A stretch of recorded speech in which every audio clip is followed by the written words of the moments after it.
Admittedly, Bill Elliott had about a 7th or 8th place finish car, but he played it very smart. He and the Junior Johnson team, they stayed out as long as they could, caught the yellow that they needed. That allowed Bill Elliott to win one of his 4 races in the early part of the '92 season. Meanwhile, as we watch this, Ernie Irvin is driven by Dale Earnhardt. Remember how they led the race earlier on. Here is Alan Kulwicki going to the inside of Bill, and this is the battle for the lead. And I believe Alan Kulwicki would get 5 bonus points for leading that lap. He was slightly ahead of Bill when they crossed the line. And the point and the scoring stand is here at the start-finish line in Atlanta. If the scoring stand is another location, now here comes Rudd on the outside of Kulwicki. Well, he will get credit for leading that lap, and thus has led in 20 races during the 1992 season, more than any other driver. As I started to say, some racetracks have the scoring stand at different locations, and it does not matter if it's a start-finish line. It's at the scoring stand, the individual. There's Davey Allison, their points leader. Davey Allison right now is running in 6th spot.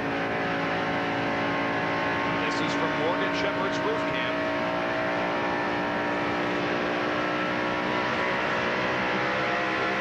Good documentation of the damage there on the left rear of Davey's car, sustained in that 2nd lap accident that took out Brett Bodine, Hunt Strickland, and sent them to local hospitals, but they are not seriously injured. At least that is the preliminary report. There's Harry Gant right ahead of Davey, and Harry is another one of those 6 that has a mathematical shot at the championship, but the word is that Harry is not feeling well. He has the flu and may at some point get relief. John?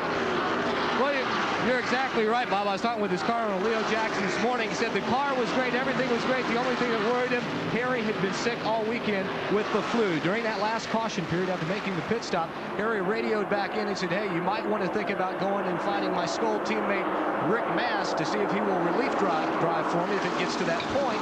But complicating that factor is the fact that Rick has finally got his car put back together, and Rick is back out there on the racetrack. So Harry's hanging with it right now. There is no relief driver yet who's reported to his pit area, but we will keep you apprised of the situation. Rick Mast is on the racetrack. He's going very slowly. He was the point sitter of this race, certainly not on pace, but just trying to pick up some points in the standings. Looking back on Davey Allison from Richard Petty's in-car camera. Davey goes to the inside of Richard and passes him.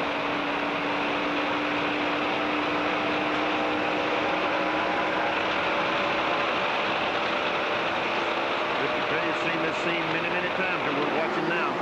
Looking through the windshield of the race car. Going down in the corner. 1,185 races.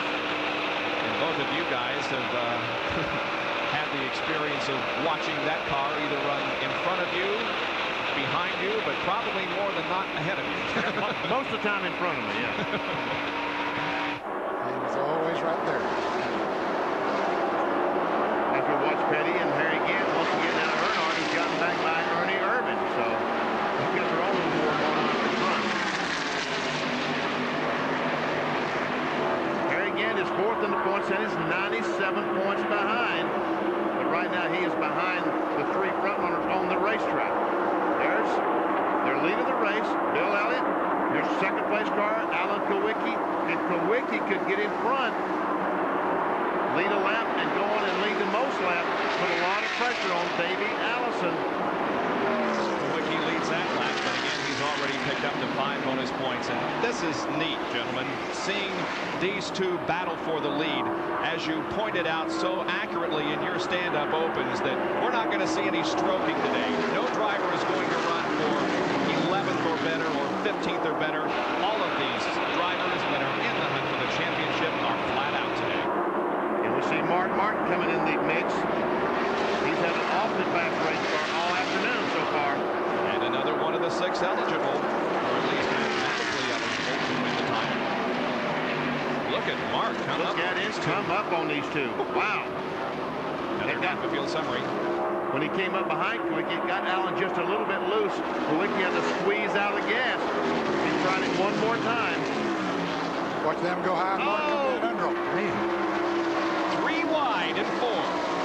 Martin may have the lead. Let's see. Here he comes. Nope. Elliott led at the line. 23 cars remain on the lead lap. Watch Martin go. Watch Martin go by Bill Elliott and take the lead. Is he in the lead? Yes. Sure is. He's not a guy who made one of those early pit stops. And a car goes slowly on the racetrack. That's Bob Shack to number 57. He's down in turn 1, so he will not be able to get back. So he, as a matter of fact, this car just stopped. The caution flag will be coming out in just a moment. It's going to be a break for about 5 guys right up in front of Mark Martin. He is bearing down on him. But if the caution comes out, they're going to get to go around, and that would be Dale Earnhardt, Ernie Irvin, and the caution is out. Jeff Bodine, Rusty Wallace, and Terry Labonte get a break here. It's the 3rd caution period of the day. There you can see Mark Martin signaling to the drivers behind him that the caution is out. These cars that are running ahead of Mark Martin will be able to encircle the entire racetrack. What happens is that the pace car pulls on the racetrack in front of the leader of the race, Mark Martin, and everyone catches up to Mark Martin. So if Martin is the leader, all the fellows in front of him get to go all the way around the racetrack and make up basically a mile and a half. There's the reason for the caution, the stall car of Bob Shack at Atlanta Motor Speedway. We'll be right back.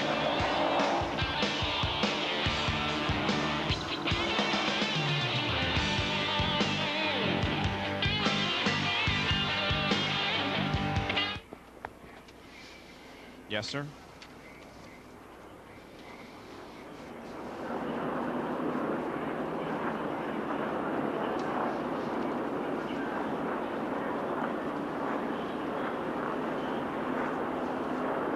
Okay. Let me get everything I need to get here. I need a secretary up here. Here we go. All right. Actually, Lynn, let me give you all this. Okay, I got it, what I need, but I'll give it to you when I'm done.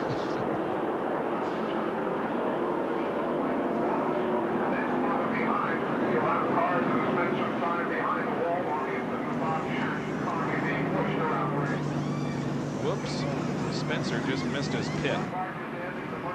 Can he back up on pit road? No. I think so. No.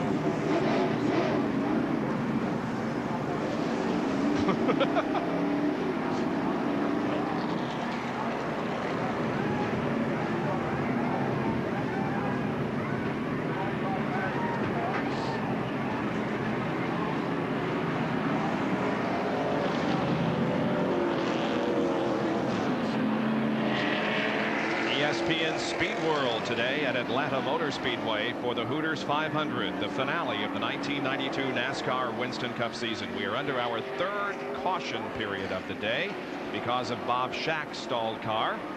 And the field now on the backstretch, but this is how they came out of the pit area after their pit stops. First car we see on the end of pit road is Mark Martin. All these other cars coming in the pits. Jimmy Spencer was going out of the pits. Davey Allison comes out in first. Davey Allison is going to lead this race, Ned. And Davey Allison going to pick up 5 bonus points. So evidently they changed 2 tires or something to get him back out in front. I think they did.